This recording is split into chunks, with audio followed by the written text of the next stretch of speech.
ओम नमः सिद्धेभ्य ओम नमः सिद्धेभ्य ओम नमः सिद्धेभ्य मोक्षमार्गस्य नेतारं भेतारं कर्म भूभृतां ज्ञातारं विश्वतत्त्वानां वन्दे तद्गुणलब्धये नमः श्रीवर्धमानाय निर्धूतकलिलात्मने सालोकानां त्रिलोकानां यद्विद्यादर्पणयति तज्जयति परम ज्योति समं समस्तैरनन्तपर्यायै दर्पण तल एव सकला प्रतिफलति पदार्थ मालिका यत्र। तत्वार सूत्र है, अपर नाम मोक्ष शास्त्र है, जैन धर्म का सैद्धांतिक ग्रंथ। सैद्धांतिक ग्रंथ उसे कहते हैं जिसके अंत में सिद्धत्व की बात की गई हो।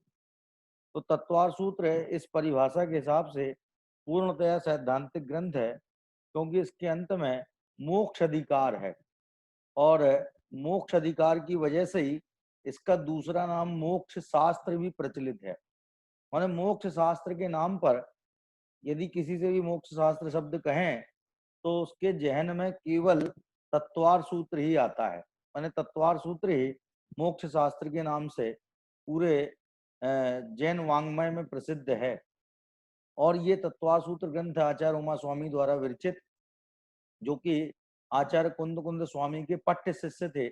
माने जो पट्टावली में नाम आता है तो कुंद कुंद स्वामी के बाद में जो आचार्य पद पर अभिषिक्त हुए वे आचार्य उमा स्वामी महाराज ही थे, जिन्होंने तत्वार सूत्र नाम की एक मौलिक कृति लिखी, जिस पर अनेक टीकाएं, टिप्पणियां, व्याख्याएं, भाष्य, महाभाष्य इत्यादि सब लिखे गए।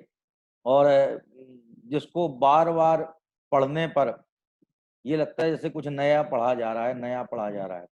और कोई तत्वार सूत्र वास्तव में पूरा याद करके उसका अर्थ समझ ले तो पंडित राज हो जाए। क्या हो जाए वो? पंडित राज। समझे आप? माने उससे बड़ा विद्वान नहीं होगा कोई, जिसको तत्वार सूत्र पूरा याद है और पूरा उसका अर्थ है, सब समझ में आता है, एक एक बात उसकी क्लियर है। तो और विद्वत्ता क्या है? यही तो विद्वत्ता है। तो वो तत्वार सूत्र महान ग्रंथ में अपन ने सबसे पहले मंगलाचरण, जो कि इसका मंगलाचरण भी अपने आप में बहुत ही गहन गंभीर विषय वस्तु को समेटे हुए है, जिसके आधार पर सर्वज्ञता को लेकर के सामान्य सर्वज्ञ सिद्धि और विशेष सर्वज्ञ सिद्धि बड़े बड़े चैप्टर हैं, बहुत बड़े बड़े इसमें कथन विवरण दिए गए हैं सर्व सामान्य सर्वज्ञ सिद्धि को लेकर के, विशेष सर्वज्ञ सिद्धि को लेकर के। और न्याय शास्त्र में ये दोनों प्रकरण, सामान्य सर्वज्ञ सिद्धि और विशेष सर्वज्ञ सिद्धि, नियम से माने पढ़ाए भी जाते हैं। और न्याय शास्त्र का जैन दर्शनाचार्य का पेपर हो तो ये जरूर पूछे भी जाते हैं। माने कोई कुछ कहे कि भाई कौन सा क्वेश्चन इंपॉर्टेंट है, तो कहने सबसे इंपॉर्टेंट क्वेश्चन है सामान्य सर्वज्ञ सिद्धि और विशेष सर्वज्ञ सिद्धि। विशेष सर्वज्ञ सिद्धि का मतलब ये होता है कि वे सर्वज्ञ आदिनाथ हैं, भगवान आदिनाथ से लेके भगवान महावीर तक हैं, है ना। ये किसी तीर्थंकर में सर्वज्ञता की सिद्धि करना, व्यक्ति विशेष में सर्वज्ञता की सिद्धि करना, ये विशेष सर्वज्ञ सिद्धि है। और कॉमनली ये बात सिद्ध करना कि कोई सर्वज्ञ हो सकता है कि नहीं हो सकता है। तो आचार्यों ने सबसे पहले सामान्य सर्वज्ञ सिद्धि पे विचार किया कि आखिर कोई सर्वज्ञ हो सकता है कि नहीं हो सकता। खाली बातें ही बातें हैं ये कि भाई सर्वज्ञ होते हैं, सर्वज्ञ होते हैं, तो सर्वज्ञता संभव है कि नहीं संभव है। तो इस पर विचार किया, इस पर मंथन किया और उसका निष्कर्ष ये निकला कि हाँ, कोई ना कोई सर्वज्ञ हो सकता है, जिसके प्रतिबंधक कारण का भाव हो गया हो वो नियम से सर्वज्ञ हो सकता है। क्योंकि ज्ञान में ऐसा कुछ भी नहीं है कि जो उसके लिए बाधक हो। ज्ञान के वज्र की दीवाल हो तो भी ज्ञान उसके पार देख सकता है, जान सकता है। और ज्ञान की सूक्ष्म कला से हम सभी वाकिफ हैं। हम सभी जो है ज्ञान के माध्यम से चाहे लॉकडाउन हो या ना हो कहीं भी पहुंच जाते हैं। हमें लॉकडाउन से क्या लेने देना है, जहां चाहे वहां जा सकते हैं। हमारे ज्ञान में कोई लॉकडाउन नहीं है, न कभी कोई लॉकडाउन कर सकता है, क्योंकि हम निराबाध हैं, स्वतंत्र हैं, जहां जाना चाहते हैं वहां चले जाते हैं, जिस जगह पहुंचना चाहते हैं वहां पर हम पहुंच जाते हैं। ये हमारी ज्ञान की स्वतंत्रता नहीं है तो और क्या है। तो कह रहा है ज्ञान इतना स्वतंत्र हो जाता है, इतना विशेष रूप से प्रकट हो जाता है, खिल जाता है कि सारा लोकालोक उसमें प्रतिबिंबित होता है, लेकिन उसके बाद भी उसके ज्ञानत्व में किसी प्रकार की कोई आंच नहीं आती है, उसमें किसी प्रकार की कोई दिक्कत पेश नहीं आती है। प्रतिबिंबित पूरी गेयावली पर चिन्मयता को आंच नहीं।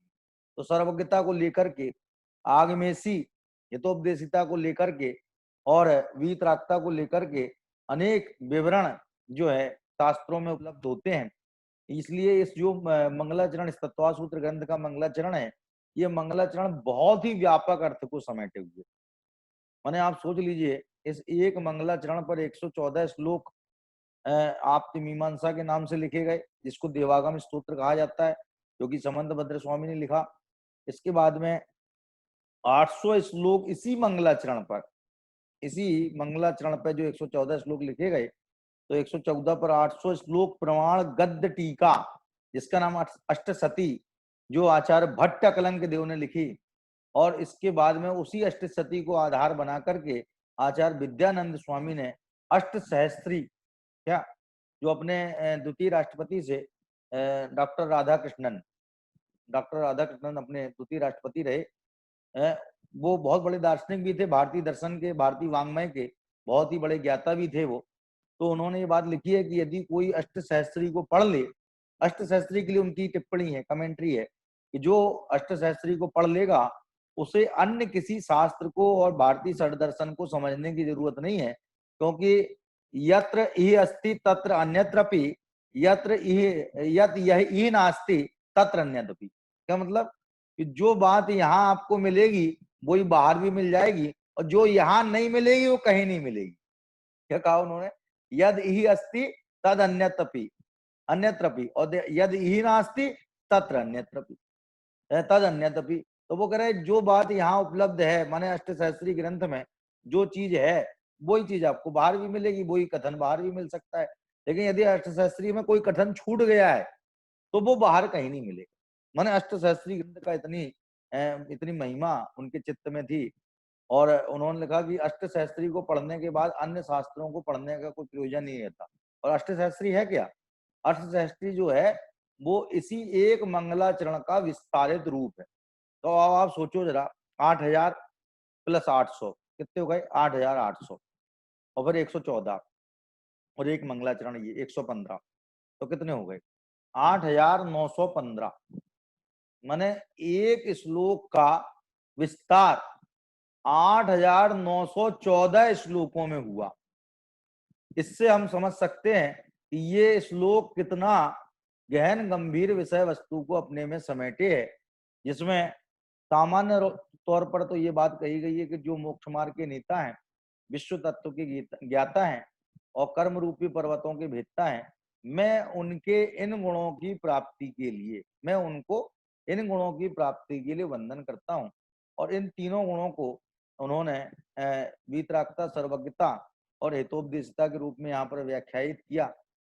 अब जो प्रश्न बना कि भाई वो मोक्ष जो है, शिष्य का प्रश्न था, कह च अस्य प्राप्ति उपाया, कह च असौ प्राप्ति उपाया, इसकी प्राप्ति का उपाय क्या है? तो उसने उसके उत्तर में उन्होंने लिखा कि सम्यक दर्शन ज्ञान चारित्राणी मोक्ष मार्गा, कि सम्यक दर्शन, सम्यक ज्ञान और सम्यक चारित्र जो है वो वास्तव में सुख का मार्ग है, सुख का साधन है। तो प्रश्न हुआ सम्यक दर्शन क्या है? सम्यक दर्शन क्या है? सम्यक ज्ञान क्या है? सम्यक चारित्र क्या है? तो सम्यक का मतलब क्या है? कि जो सच्चा है, क्या? और सच्चा कौन है?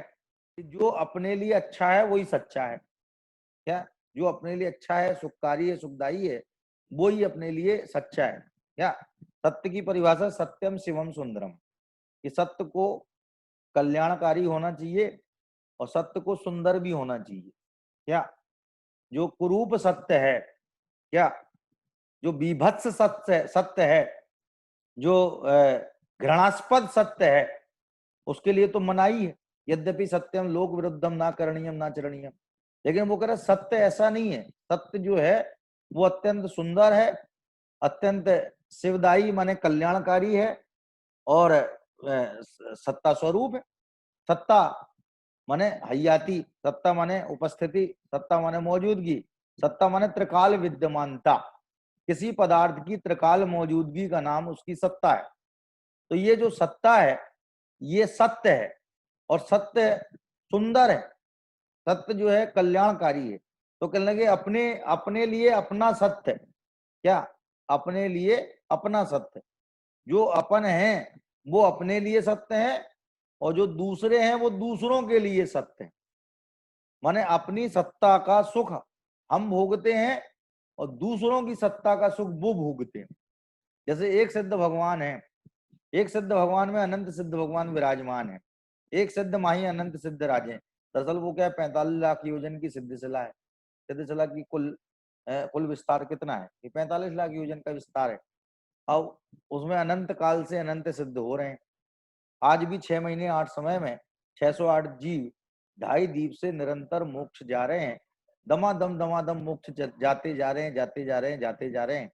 इसमें कोई बाधा नहीं है, और अनंत काल तक ये 6 महीने 8 समय में 608 जीव मोक्ष जाते रहेंगे। तो अनंत जीव उसमें और जाकर के बैठेंगे। जो भी जिस आसन से 84 आसनों से मोक्ष होता है, जिसमें मुख्य 2 आसन है, खड्गासन और पद्मासन, लेकिन जो उपसर्ग केवली हैं उनकी अपेक्षा से और 82 आसनों की भी बात आई है। तो वो जितने सिद्ध हो रहे हैं वे एक सिद्ध सिद्ध में ही विराजते हैं, एक सिद्ध दूसरे सिद्ध में राजते हैं। अब अनंत सिद्ध एक दूसरे में विराजमान है, फिर भी सत्ता में पूर्ण स्वतंत्र विलासमान है, एक दूसरे की सत्ता में बिल्कुल भी प्रवेश नहीं करते, प्रविष्ट नहीं होते। तो ये सत्तागत भिन्नता जो है, ये उनके अंदर में जो अत्यंता भाव है, और क्या है, अत्यंता भाव, अत्यंत अभाव, इसका नाम है अत्यंता भाव। तो एक का दूसरे में अत्यंत भाव, दूसरे का पहले में अत्यंत भाव, ये अत्यंत भाव की वजह से उनकी सत्ता बिल्कुल भिन्न भिन्न रहती है। अपने यहाँ पर ऐसी कोई व्यवस्था नहीं है कि हमारी सत्ता ईश्वर की सत्ता में जाके समाहित हो जाएगी और ज्योत से ज्योत मिल जाएगी और एक महाज्योत बन जाएगी। क्या महाज्योत तो पहले से ही है, और हम ज्योति हैं उनके, और हम जो निकले तो उनमें जाके मिल गए, हमारी सत्ता खत्म हो गई, ईश्वर में खत्म हो गए जाकर के, बिल्कुल हमारी सत्ता रही नहीं फिर। तो बताओ फिर हमारी जब सत्ता ही नहीं रहेगी तो हमें आनंद आएगा कि नहीं आएगा, ज्ञान होगा कि नहीं होएगा, इस सब बातों के मायने ही नहीं रहते। फिर प्रश्न ही खत्म हो जाएंगे सारे के सारे कि भाई जब हमारी सत्ता ही खत्म हो जाएगी, जब हम स्वयं ही नष्ट ही हो जाएंगे, तो फिर हमें ज्ञान आएगा कि आनंद आएगा, इसकी कोई बात ही नहीं। लेकिन यहाँ तो वैसी कोई व्यवस्था ही नहीं, यहाँ तो सेपरेट यूनिट है, प्रत्येक जीव पदार्थ एक सेपरेट यूनिट है और सेपरेट ही रहता है। चाहे वो संसार में रहे तो सेपरेट रहता है, और चाहे मुक्त अवस्था को प्राप्त हो जाए तो सेपरेट रहता है। उसकी सेपरेसी में कोई फर्क नहीं पड़ता है। ये सत्तागत भिन्नता प्रत्येक पदार्थ में, प्रत्येक जीव पदार्थ में, प्रत्येक पुद्गल में, धर्म धर्म आकाश काल में, सब में ये सत्तागत भिन्नता पड़ी हुई है। और ये सत्तागत भिन्नता अनादि से पड़ी है, आज भी है, अनंत काल तक एज इट इज बनी रहेगी। इसे कोई फेर बदल नहीं कर पाएगा, इसमें कोई चेंजिंग नहीं कर पाएगा। तो ये जो सत्ता है, उस सत्ता का दर्शन, निज आत्म सत्ता का दर्शन, सम्यक दर्शन, निज आत्म सत्ता का ज्ञान, सम्यक ज्ञान, और निज आत्म सत्ता में उपयोग की मगनता, परिणामों की निमग्नता, परिणामों की एकाग्रता, इसका नाम सम्यक चारित्र। अब बताओ, ये जो चाहे सम्यक दर्शन हो, चाहे सम्यक ज्ञान हो, सम्यक चारित्र हो, इन तीनों का केंद्र बिंदु क्या है? तीनों किसे फोकस कर रहे? ज्ञान का फोकस है तो निज आत्म सत्ता में, दर्शन का फोकस है तो निज आत्म सत्ता में, और चारित्र का भी फोकस है तो निज आत्म सत्ता में। तीन फोकस हैं, लेकिन तीनों का ध्येय बिंदु, केंद्र बिंदु, तीनों का सेंटर एक आत्म तत्व ही है, आत्म सत्ता ही है। इसलिए सम्यक दर्शन का सीधा अर्थ हो गया, निज आत्म सत्ता की श्रद्धा का नाम सम्यक दर्शन है। अब भले ही इसमें दर्शन शब्द लगा है, लेकिन दर्शन शब्द यहाँ देखने के अर्थ में नहीं है। दर्शन शब्द का यहाँ पर प्रयोग जो है वो श्रद्धान अर्थ में है। किस अर्थ में है? श्रद्धान अर्थ में है, क्योंकि एक शब्द के अनेक अर्थ होते हैं। दृश धातु लोक में दृश का रूप बनता पश्यति, संस्कृत में दृश्य दृश्य का पश्य हो जाता है, तो पश्यति माने देखता है।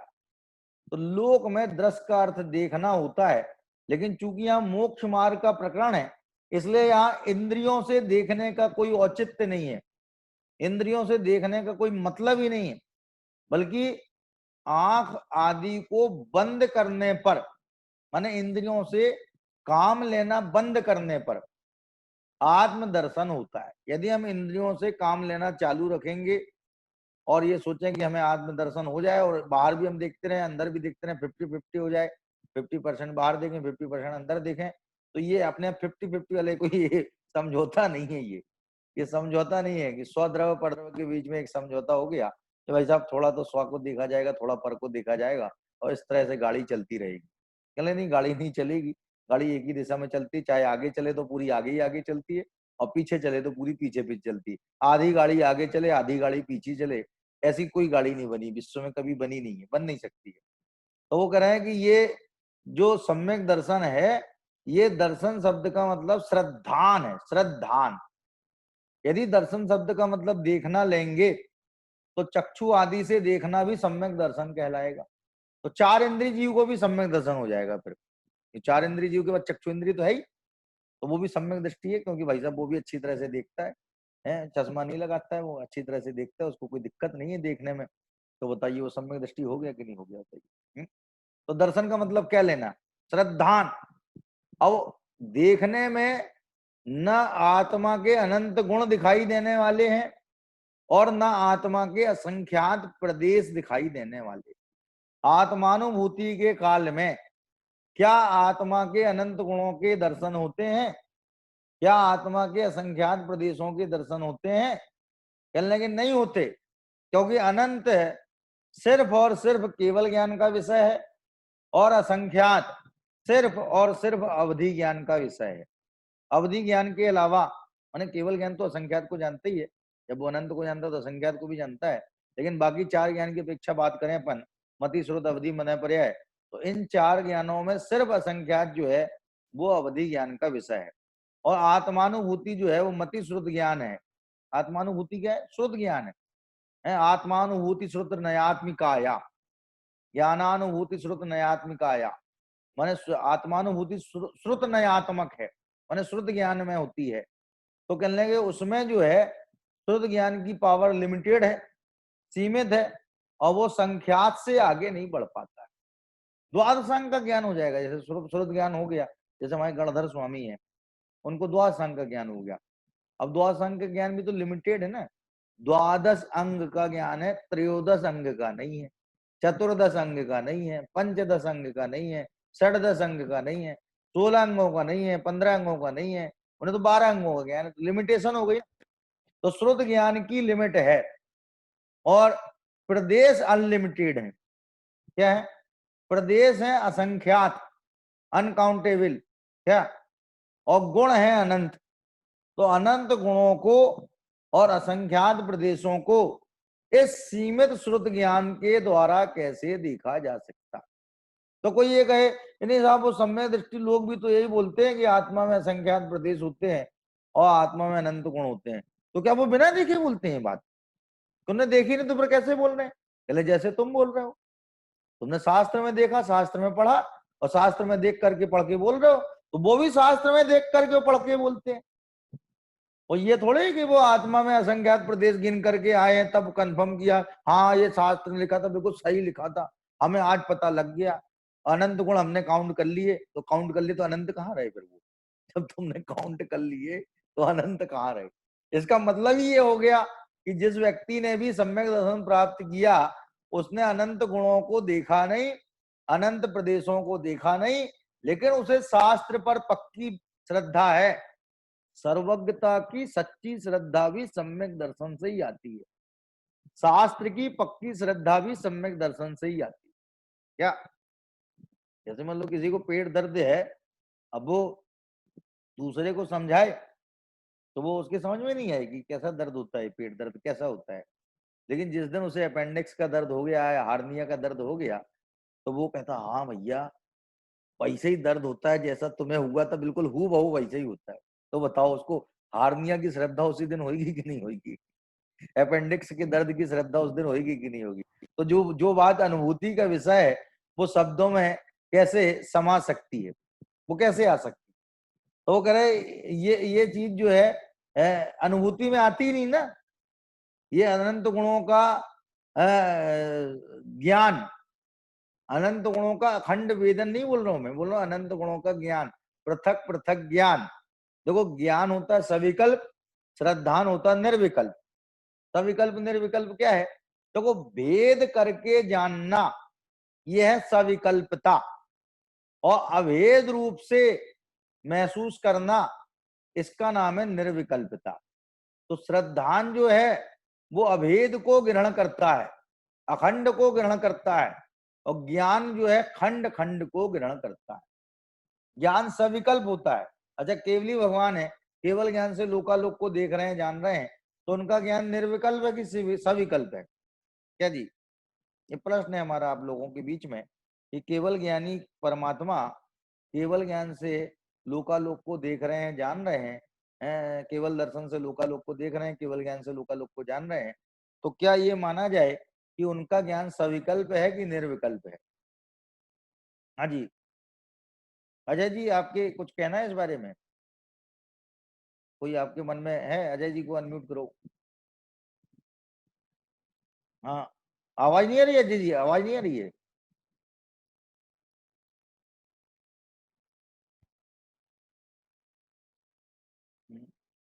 लगता है कुछ गड़बड़ है स्पीकर में आपके,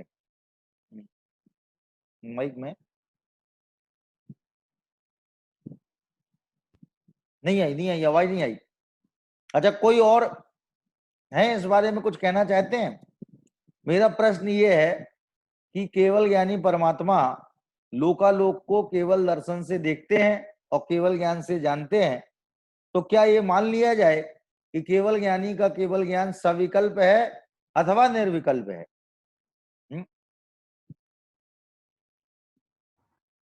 किसी को इस बारे में कुछ नहीं कहना है? हैं?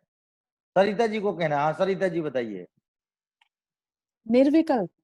निर्विकल्प है। निर्विकल्प। कौन सा? केवल ज्ञानी का ज्ञान? हाँ। अरे मैं यही तो आप लोगों को समझाना चाह रहा हूँ, ज्ञान कभी हाँ। निर्विकल्प हो ही नहीं सकता है। ज्ञान सविकल्प ही होता है। अच्छा। साकारम ज्ञानम निराकारम दर्शनम। ज्ञान में विकल्प होता ही होता है। अच्छा। विकल्प के तीन अर्थ होते हैं। क्या अर्थ होते हैं? विकल्प के तीन अर्थ होते हैं। देखो जो अपन लोग विचार करते हैं उसको भी विकल्प बोलते हैं। लोग कहते हैं बहुत विकल्प क्यों कर रहे हो, जो होना होगा सो हो जाएगा, तुम उसमें कर क्या लोगे, जो होना हो जाएगा है, तुम क्यों विकल्प कर रहे हो? तो विचार करने को भी विकल्प कहते हैं। विकल्प बोलते हैं ऑप्शन को भी।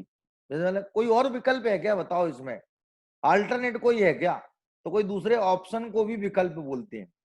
क्या माने? भेद को भी विकल्प बोलते हैं, ऑप्शन को। और ज्ञान में जो भेद पूर्वक जानने की प्रक्रिया है, ज्ञान हमेशा भेद करके जानता है। छह द्रव्यों का भेद जानेगा तो जीव पुद्गल धर्म धर्म आकाश काल। जैसे भगवान केवली छह द्रव्यों को जान रहे हैं, तो क्या खिचड़ा करके जान रहे हैं सब कोई? वो खिचड़ी जैसे सब, जैसे खिचड़ी में सब चीजें मिला दी जाती हैं तो वो खिचड़ी हो जाती है। तो क्या ऐसे सबको मिला जुला जान रहे हैं कि अलग अलग जान रहे हैं?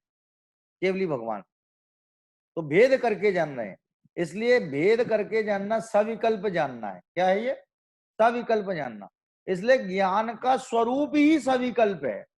चाहे वो मति ज्ञान हो तो वो सविकल्प है, और चाहे वो केवल ज्ञान हो वो भी सविकल्प है। तो कहते नहीं, बोलते तो हैं केवल ज्ञान को निर्विकल्प, वो इसलिए बोलते हैं कि विकल्प माने राग द्वेष। विकल्प माने क्या होता है? राग द्वेष। क्योंकि केवल ज्ञान के साथ राग द्वेष रहते नहीं है, राग द्वेष से रहित केवल ज्ञान होता है। राग द्वेष के साथ में कभी केवल ज्ञान होता ही नहीं है। इस राग द्वेष के अभाव की अपेक्षा उस ज्ञान को निर्विकल्प कहते हैं। लेकिन स्वभाव से कोई ज्ञान निर्विकल्प नहीं होता, सभी ज्ञान सविकल्प ही होते हैं। क्योंकि ज्ञान की परिभाषा ही है साकारम ज्ञानम निराकारम दर्शनम। इसमें आकार बने, ज्ञान में आकार बनता है। कोई भी पदार्थ हो, जैसे हम सिद्ध भगवान को कहते हैं निराकार है, तो सिद्ध भगवान का कोई पौधगलिक आकार नहीं है, इस अपेक्षा से वे तो निराकार है। लेकिन एक बात बताओ, ये भी तो लिखा है कि अंतिम शरीर से किंचित न्यून आकार वाले हैं, किंचित न्यून आकार वाले। उन्हीं सिद्धि के लिए निराकार लिखा है, और उन्हीं सिद्धि के लिए लिखा है अंतिम शरीर से किंचित न्यून आकार वाले हैं। जैसे 500 धनुष के आदिनाथ थे, 525 धनुष के बाहुबली भगवान थे।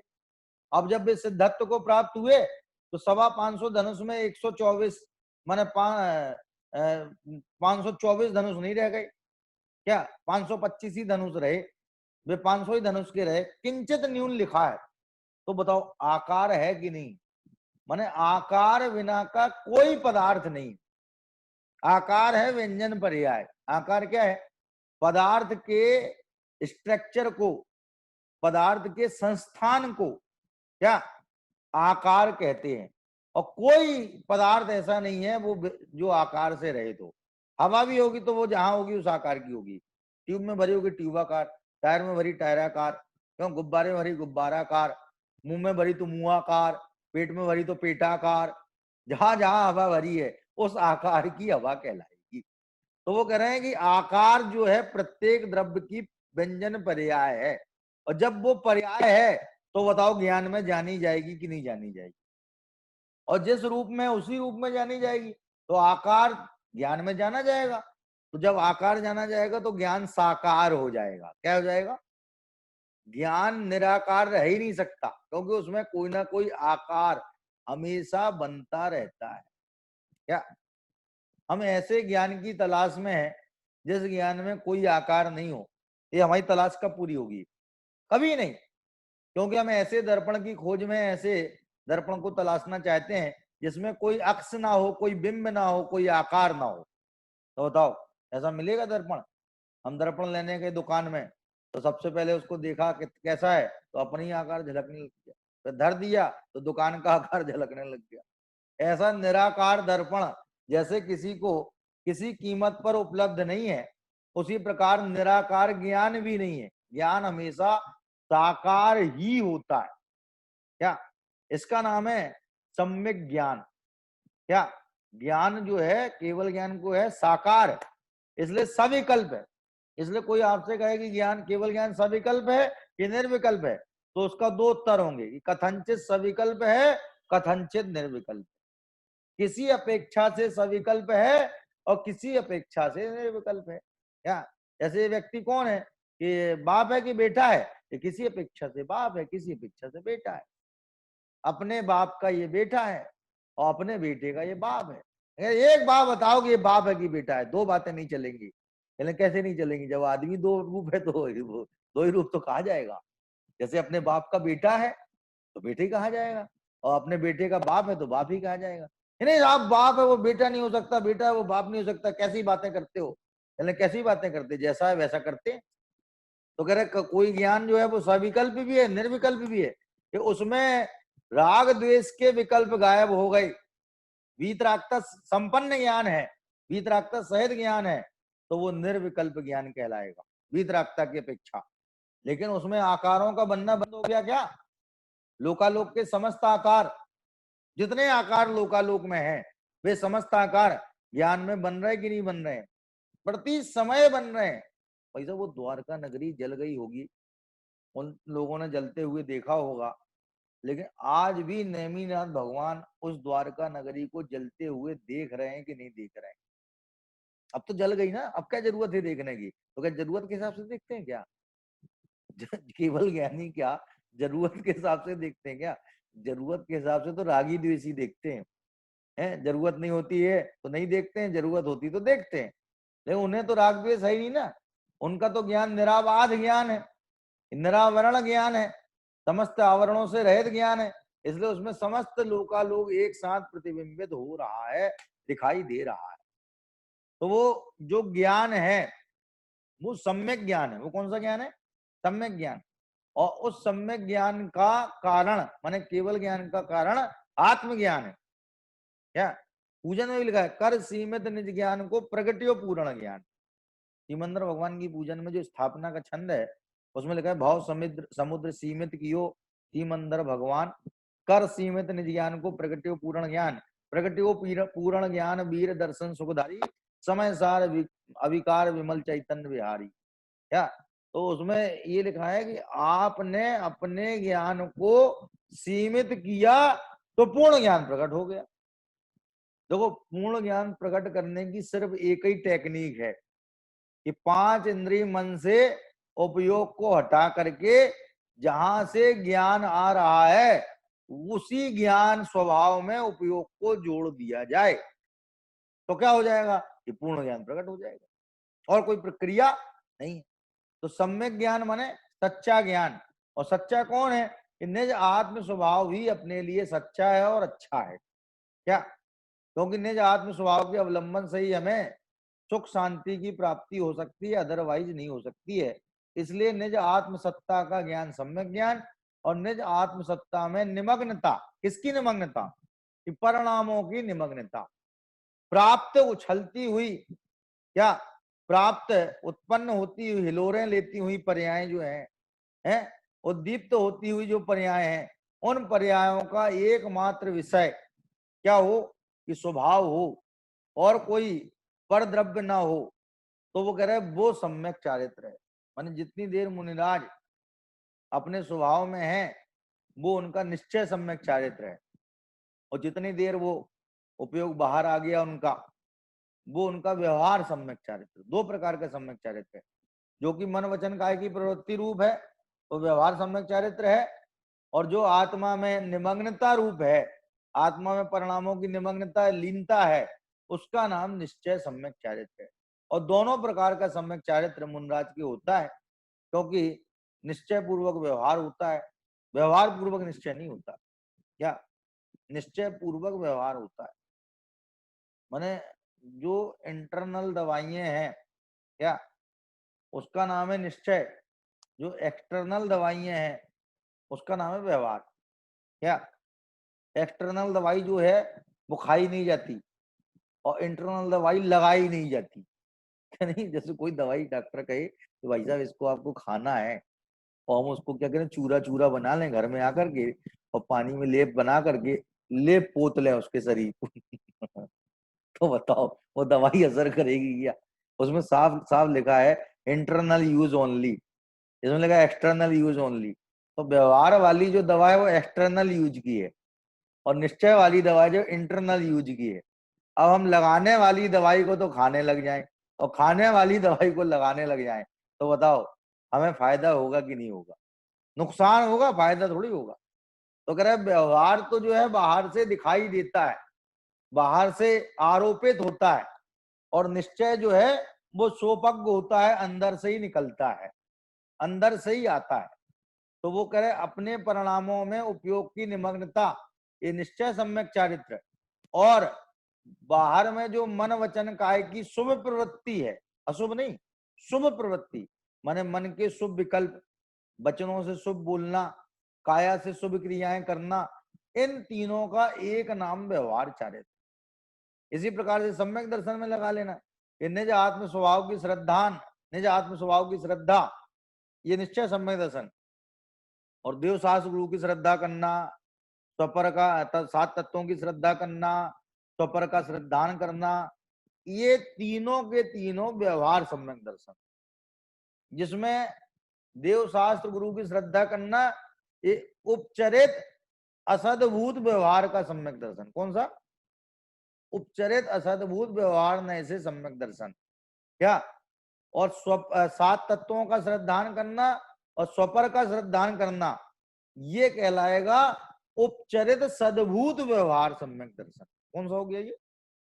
उसमें असद्भूत कहा था क्योंकि देव शास्त्र गुरु तीनों की हम में सत्ता नहीं है और हमारी इन तीनों में सत्ता नहीं है। माने हमारा एक दूसरे में सत्ता का अभाव है। देव शास्त्र गुरु की सत्ता में हमारी सत्ता नहीं है, हमारी सत्ता में देव शास्त्र गुरु की सत्ता नहीं है। तो सत्ता का अभाव होने की वजह से इनमें जो व्यवहार लगता है वो असद्भुत व्यवहार लगेगा। और 7 तत्व का श्रद्धान होना और स्वपर का श्रद्धान होना, ये चूंकि हमारी ही पर्याय है तो ये सद्भूत है, लेकिन भेद रूप है, इसलिए उपचरित सद्भूत व्यवहार में इनका समावेश होगा। ठीक है, तो अनुपचरित असद्भूत उपचरित असद्भूत व्यवहार ने, इससे देव शास्त्र गुरु की श्रद्धा ये काय में जाएगी? उपचरित सद्भूत व्यवहार ने, क्योंकि विषय देव शास्त्र गुरु है। और 7 तत्व की श्रद्धा और स्वपर का श्रद्धान ये उपचरित सद्भूत व्यवहार में। और निश्चय में क्या जाएगा कि पर द्रव्यंत भिन्न आप में रुचि सम्यक तो भला है। ये निश्चय सम्यक दर्शन की परिभाषा, माने जो 4 परिभाषाएं सम्यक दर्शन की प्राप्त होती हैं, उनमें 3 परिभाषाएं व्यवहारात्मक हैं और एक परिभाषा निश्चयात्मक है।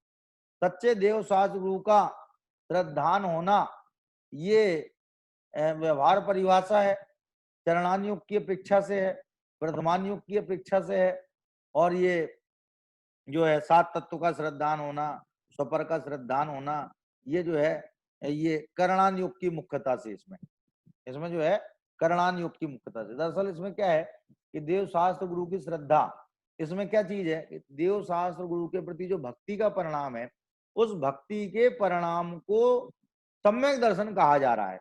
माने भक्ति में सम्यक दर्शन का आरोप लगाया जा रहा है, तो ये आरोपित कथन हो गया। ठीक है, इसी प्रकार से